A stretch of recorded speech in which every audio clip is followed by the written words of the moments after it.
മനുഷ്യരാശി ഇന്നേവരെ കണ്ടെത്തിയിട്ടുള്ള ഏറ്റവും വലിയ ഉടായ്പകളിലൊന്നായ വെർജിനിറ്റിയെ കുറിച്ചാണ് ഇന്ന് നമ്മൾ സംസാരിക്കാനായിട്ട് ഉദ്ദേശിക്കുന്നത്. വെർജിനിറ്റി അഥവാ കന്യകത്വം എന്ന വാക്കിന് തന്നെ പ്രശ്നമുണ്ട്. കാരണം അതെപ്പോഴും സ്ത്രീകളുമായി അസോസിയേറ്റ് ചെയ്യപ്പെടുന്നതാണ്. കന്യകൻ എന്നൊരു വാക്ക് പൊതുവെ മലയാളത്തിൽ ഉപയോഗിക്കുന്നില്ല.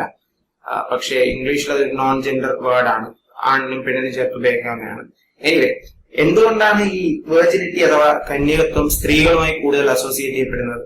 അതിന് കാരണം ഹൈമൻ അഥവാ കന്യാചർമ്മം എന്ന പേര്, ഇറ്റ്സ് നോട്ട് ഈവൻ എ ചർമ്മം, അതൊരു മെമ്പറൈൻ അല്ല, അതൊരു മ്യൂക്കോസൽ ടിഷ്യൂ മാത്രമാണ്. വെജൈനയുടെ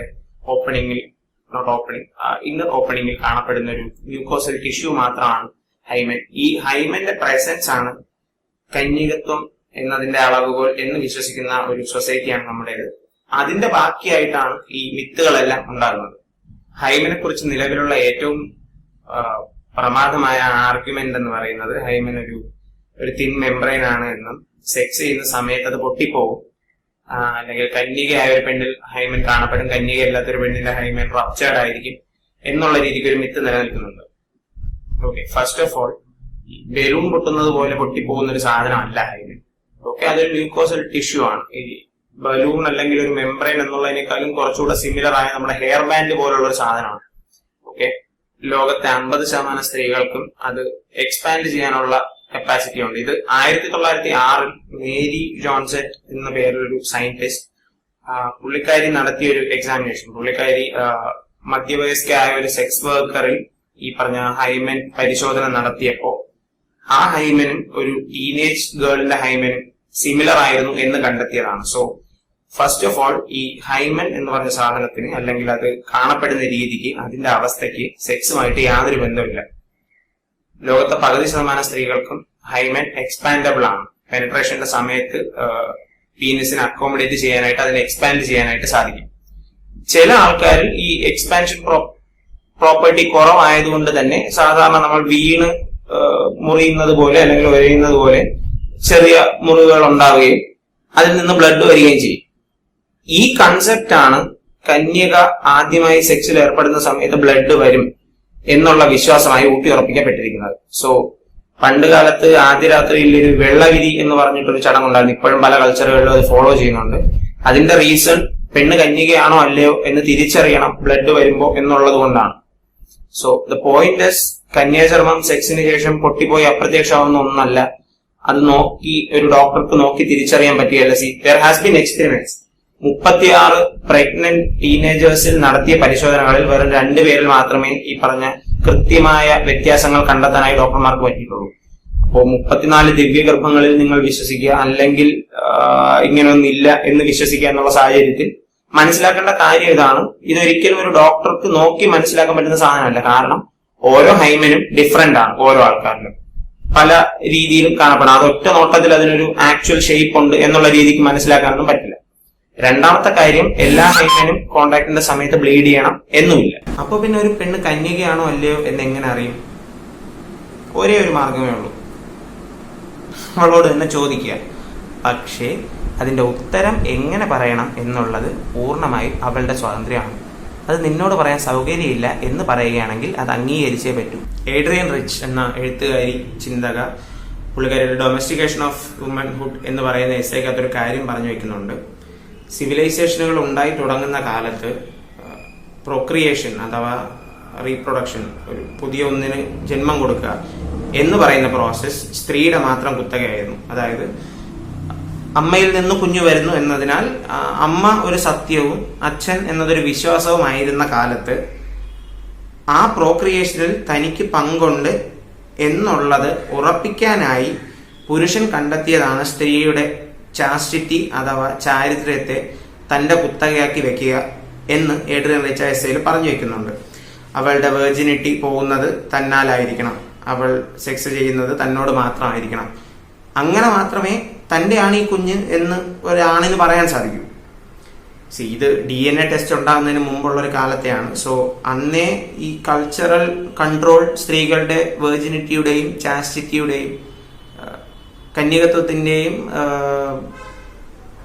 ചാരിത്രത്തിന്റെയും മുകളിലുണ്ട് എന്നുള്ളത് അന്നേ ഉള്ളൊരു രീതിയാണ്. അതിപ്പോഴും പിന്തുടരുന്നു. ശാസ്ത്രം ഇത്രയും വികസിച്ച ശേഷവും അത് പിന്തുടരുന്നു എന്നേ ഉള്ളൂ. സിവിലൈസേഷനുകൾ ഉണ്ടായി തുടങ്ങിയ കാലത്ത് നമ്മൾ അതിന് ജീവിച്ചിട്ടില്ല, നമുക്കറിയില്ല.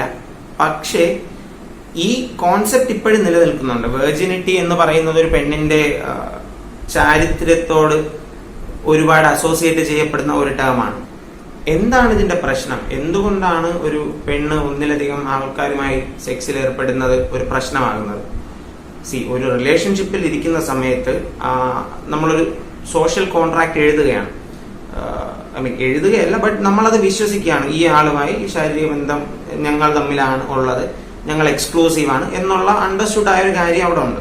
അപ്പോൾ അത് ലംഘിച്ചുകൊണ്ട് മറ്റൊരാളുമായി പോവുകയാണെങ്കിൽ ആ ബന്ധം ഒഴിവാക്കാനുള്ള എല്ലാ റൈറ്റും നിങ്ങൾക്കുണ്ട്. പക്ഷേ അതല്ല പ്രശ്നം. പ്രശ്നം എന്ന് പറയുന്നത് ഇതുമായി ബന്ധപ്പെട്ട ചർച്ചകളിൽ പൊതുവെ കേട്ടിട്ടുള്ളൊരു കമന്റ് ആണ്, എല്ലാ പൂട്ടും തുറക്കാൻ പറ്റുന്ന താക്കോല് മാസ്റ്റർ കീ ആണ്, പക്ഷെ എല്ലാ താക്കോലും കൊണ്ട് തുറക്കാൻ പറ്റുന്ന പൂട്ട് ഒരു പ്രശ്നമുള്ള പൂട്ടാണ്. അല്ലെങ്കിൽ വിവാഹാലോചന വരുന്ന സമയത്ത് പെണ്ണിന് മറ്റൊരു സെക്ഷൽ റിലേഷൻ ഉണ്ടായിരുന്നു എന്ന് പറയുകയാണെങ്കിൽ വല്ലവനും തിന്നതിന്റെ എച്ചിൽ ഞാൻ എന്തിന് തിന്നണം എന്നുള്ള രീതിയിലുള്ള കമന്റ്സ് പറയുന്നുണ്ട്. ഓക്കെ, ഫസ്റ്റ് ഓഫ് ഓൾ ഈ പൂട്ടും താക്കോലും അനാലജി പറയാൻ ഇത് സാധനങ്ങളല്ല, ഇതൊരു വ്യക്തിയാണ്. സ്വന്തമായിട്ട് തീരുമാനമെടുക്കാൻ അവകാശമുള്ള, സ്വന്തം ഇഷ്ടങ്ങൾ നടപ്പിലാക്കാവുന്ന ഫീലിങ്സ് ഉള്ള ഒരു വ്യക്തി. ആ വ്യക്തിക്ക് അയാളുടെ ചോയ്സസ് ഉണ്ട്. ആ ചോയ്സസിനെ നമ്മൾ റെസ്പെക്ട് ചെയ്യാൻ പഠിക്കണം. ഇല്ലെങ്കിൽ നിങ്ങൾ പറയുന്നത് പെണ്ണ് എന്ന് പറയുന്നത് ഒരു സാധനമാണ് എന്നാണ്. അതാണ് നിങ്ങളുടെ അഭിപ്രായമെങ്കിൽ നിങ്ങളോട് എനിക്കൊന്നും പറയാനില്ല, ആരും പറഞ്ഞിട്ടും കാര്യമില്ല. രണ്ടാമതായി മറ്റൊരുത്തന്റെ ഉച്ചിഷ്ടം നിന്ന എന്ന് പറയുന്ന പോയിന്റ് കല്യാണരാമൻ സിനിമയ്ക്കത്തൊക്കെ പറയുന്ന കമന്റ് ആണ്. അത് ഭയങ്കര കോമൺ ആയ ഒരു ഡയലോഗാണത്. ഒരു പെണ്ണിനെയും ലോകത്ത് നിന്ന് ദൈവം 10 കിലോ സെക്സിനുള്ള റൈറ്റ് എന്നും പറഞ്ഞ് കൊടുത്തു വിടുന്നതല്ല. അതൊരാണുമായി ചെയ്യുമ്പോൾ 2 കിലോ അവന് പോയി, അതിന്റെ ബാക്കി 8 കിലോ അങ്ങനല്ല. ഓക്കെ, 2 ആൾക്കാർ ഒരുമിച്ച് ചെയ്യുന്ന ഒരു പ്രോസസ്സാണ് അത്. 2 പേർക്കും അതിൽ നിന്ന് if you do it properly 2 പേർക്കും അതിനകത്ത് നിന്ന് ബെനിഫിറ്റ്സ് ഉണ്ടാവുന്നുണ്ട്.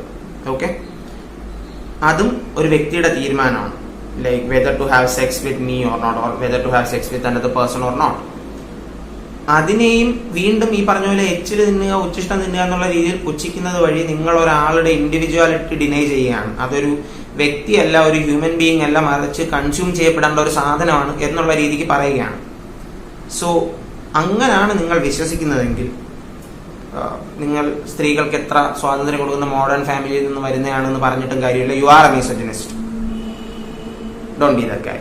To conclude, ഒരുപാട് ആൾക്കാർ വിശ്വസിക്കുന്നുണ്ട് ഈ പറഞ്ഞ ഫ്രഷ് പെണ്ണിനെ കിട്ടുന്ന എന്തോ ഭയങ്കര സംഭവമാണ്. Sex is a skill. Okay, to have proper sex is a skill. അത് എത്ര എക്സ്പീരിയൻസ് ഉണ്ടാവുന്നോ അത്രത്തോളം നല്ലതാവാൻ നിങ്ങൾക്കതിൽ പറ്റും. ഇനിയിപ്പോൾ നിങ്ങൾക്കതിൽ വലിയ കോൺഫിഡൻസ് ഒന്നുമില്ല, നന്നാവാൻ പറ്റൂല, അതുകൊണ്ട് എക്സ്പീരിയൻസ് ഇല്ലാത്ത ഒരാളാണ് അപ്പുറത്ത് വശത്തെങ്കിൽ വലിയ ടെൻഷനൊന്നുമില്ല എന്നുള്ള രീതിക്കാണ് നിങ്ങൾ വിശ്വസിക്കുന്നതെന്നുണ്ടെങ്കിൽ ഒന്നും പറയാൻ പറ്റില്ല. But then again nothing beneficial about having A sex with a virgin, ആണായാലും പെണ്ണായാലും. ബിക്കോസ് ആ ഇൻഎക്സ്പീരിയൻസ് നിങ്ങളുടെ സെക്ഷൽ പ്ലഷറിനെ ബാധിക്കത്തേ ഉള്ളൂ. ഉറപ്പായിട്ടും നിങ്ങൾക്ക് ക്ലോസ് ആയി സംസാരിക്കാൻ പറ്റുന്ന സ്ത്രീകൾ, സെക്സിൽ ഏർപ്പെട്ടിട്ടുള്ള സ്ത്രീകൾ ഉണ്ടെങ്കിൽ അവരോട് ചോദിച്ചു നോക്കുക. അവരുടെ ഫസ്റ്റ് എക്സ്പീരിയൻസ് എപ്പോഴും ഒരു പരാജയമായിരിക്കും. എപ്പോഴും അല്ല, മിക്കവാറും സാഹചര്യങ്ങളിൽ ഒരു പരാജയമായിരിക്കും. അതിന് കാരണം ഈ പ്രാക്ടീസ് ഇല്ലായ്മയാണ്. ഓക്കെ, സോ നിങ്ങളുടെ ഉദ്ദേശം സെക്സിൽ നിന്ന് കിട്ടുന്ന പ്ലഷർ ആണ് എന്നുണ്ടെങ്കിൽ it's better to do it with an experienced person.